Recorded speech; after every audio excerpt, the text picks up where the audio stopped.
Videos are being shared on social media platforms with button दबाई, कमल का खून का निशान निकल रहा है, which predates the Bihar Assembly election results by months. किसी ने कहा है वोट चोरी हो गया और किसी ने कहा है ईवीएम हैक हो गया। आज हर तरफ एक ही शोर है, शक, गुस्सा और डर। लेकिन सवाल ये है, क्या सच में कुछ गलत हुआ है या सिर्फ हम सुनी सुनाई बातों पर भरोसा कर रहे हैं?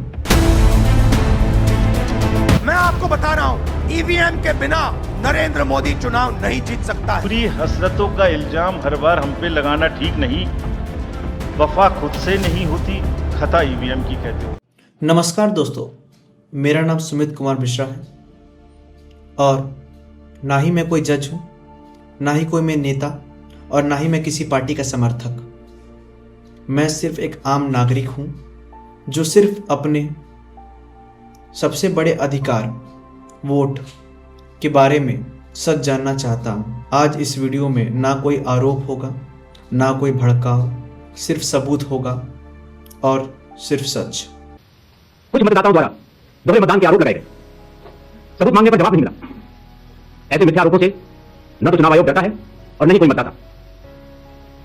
जब चुनाव आयोग के कंधे पर बंदूक रखकर भारत के मतदाताओं को निशाना बनाकर राजनीति की जा रही हो, तो आज चुनाव आयोग सबको स्पष्ट करना चाहता है कि चुनाव आयोग निडरता के साथ सभी गरीब, अमीर, बुजुर्ग, महिला, युवा सहित सभी वर्गों और सभी धर्मों के मतदाताओं के साथ बिना किसी भेदभाव के चट्टान की तरह खड़ा था, खड़ा है और खड़ा रहेगा। जय हिंद। हम उस देश के लोग हैं जहां एक गरीब का वोट उतना ही ताकतवर होता है जितना एक अमीर का, और इस ताकत की रक्षा करने के लिए हमने बनाया है एक बहुत बड़ा सिस्टम जिसे हम कहते हैं भारत का चुनाव तंत्र। लेकिन आज इसी सिस्टम पर हम सवाल उठा रहे हैं। आज मैं आपको बिना कोई गुस्सा, बिना कोई डर, बिना पार्टी के ये दिखाने जा रहा हूँ कि ईवीएम मशीन है कि नहीं हुई, और जो कहा जा रहा है इसका कोई पक्का सबूत आज तक कहीं सामने नहीं आया। 26 अप्रैल 2024 में देश के सबसे बड़े अदालत सुप्रीम कोर्ट ने यह फैसला किया 100% वीवीपैट और ईवीएम मशीन का मिलान होना जरूरी नहीं है और मतदान ईवीएम में ही होगा। मतलब साफ है, जब देश की सर्वोच्च अदालत को ईवीएम पर भरोसा है तो सिर्फ अफवाह पर भरोसा करना समझदारी नहीं है।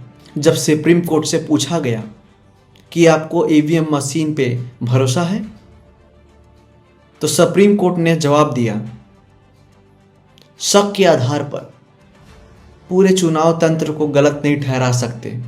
सोचिए, जब देश के सबसे बड़े कोर्ट सुप्रीम कोर्ट को कोई ठोस सबूत मिला ही नहीं, तो सोशल मीडिया पे जो वीडियोस फैल रहे हैं उसे हम सबूत कैसे मान सकते हैं? अब आते हैं सबसे बड़े फैलने वाले अफवाह पर, ईवीएम को रिमोट से हैक किया जा सकता। मैं बताता हूं दोस्तों, मेरे पास जानकारी है, सरकार और चुनाव आयोग की साफ जानकारी है कि ईवीएम में ना कोई इंटरनेट होता है, ना कोई जीपीएस होता है, ना कोई वाईफाई होता है, ना कोई सिम लगता है और ना ही कोई ब्लूटूथ होता है। यह एक स्टैंड अलोन मशीन होती है, मतलब दुनिया से पूरी तरीके से कटी हुई यह मशीन है। अब आप खुद सोचिए, जिस मशीन में इंटरनेट नहीं होगा उसे कैसे कोई रिमोट के जरिए हैक कर सकता? एक और अफवाह है, हमें इसे अफवाह ही मानते हैं क्योंकि ये चीज़ पॉसिबल ही नहीं है।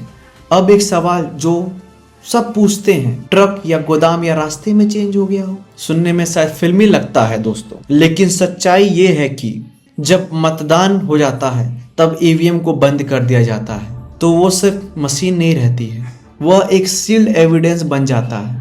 उस पर बूथ का सील रहता है, चुनाव आयोग का सील होता है और हर पार्टी के एजेंट का सिग्नेचर होता है।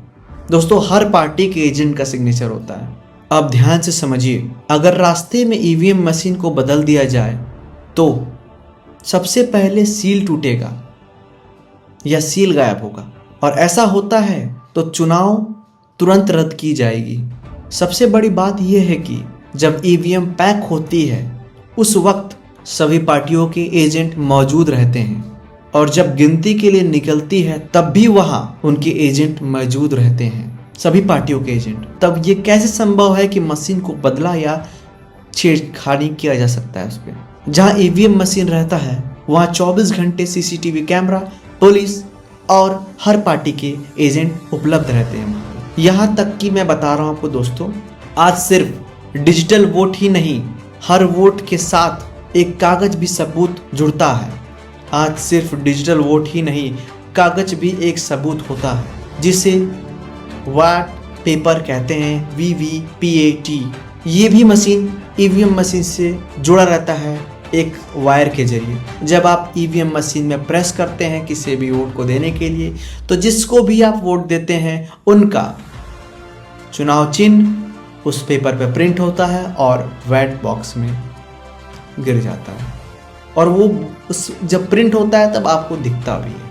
कुछ लोग कह रहे हैं सीसीटीवी फुटेज दिखाया जाए, क्यों नहीं दिखा रहा है चुनाव आयोग? दोस्तों, सीसीटीवी फुटेज तभी दिखाया जाता है जब कोई चोरी हुई हो, जब कोई अन्याय हुआ हो या कोई जुर्म हुआ हो। दोस्तों, यहाँ पे एक शक के आधार पे सीसीटीवी फुटेज दिखाकर सार्वजनिक करके आम आदमियों का डेटा को नहीं फैलाया जा सकता है। यह एक असुरक्षित माध्यम होता है, इसे सार्वजनिक नहीं किया जा सकता है।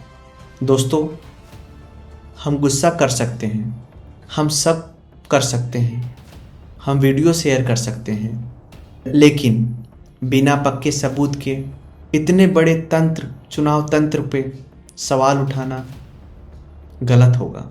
यह देश के लिए खतरनाक हो सकता है, क्योंकि जब भरोसा टूटता है तो मशीन नहीं टूटती है, पूरे लोकतंत्र की नींव हिल जाती है। दोस्तों, आज तक किसी भी कोर्ट ने, किसी भी पार्टी ने, किसी भी सरकारी जांच में यह साबित नहीं किया कि ईवीएम को हैक किया जा सकता है।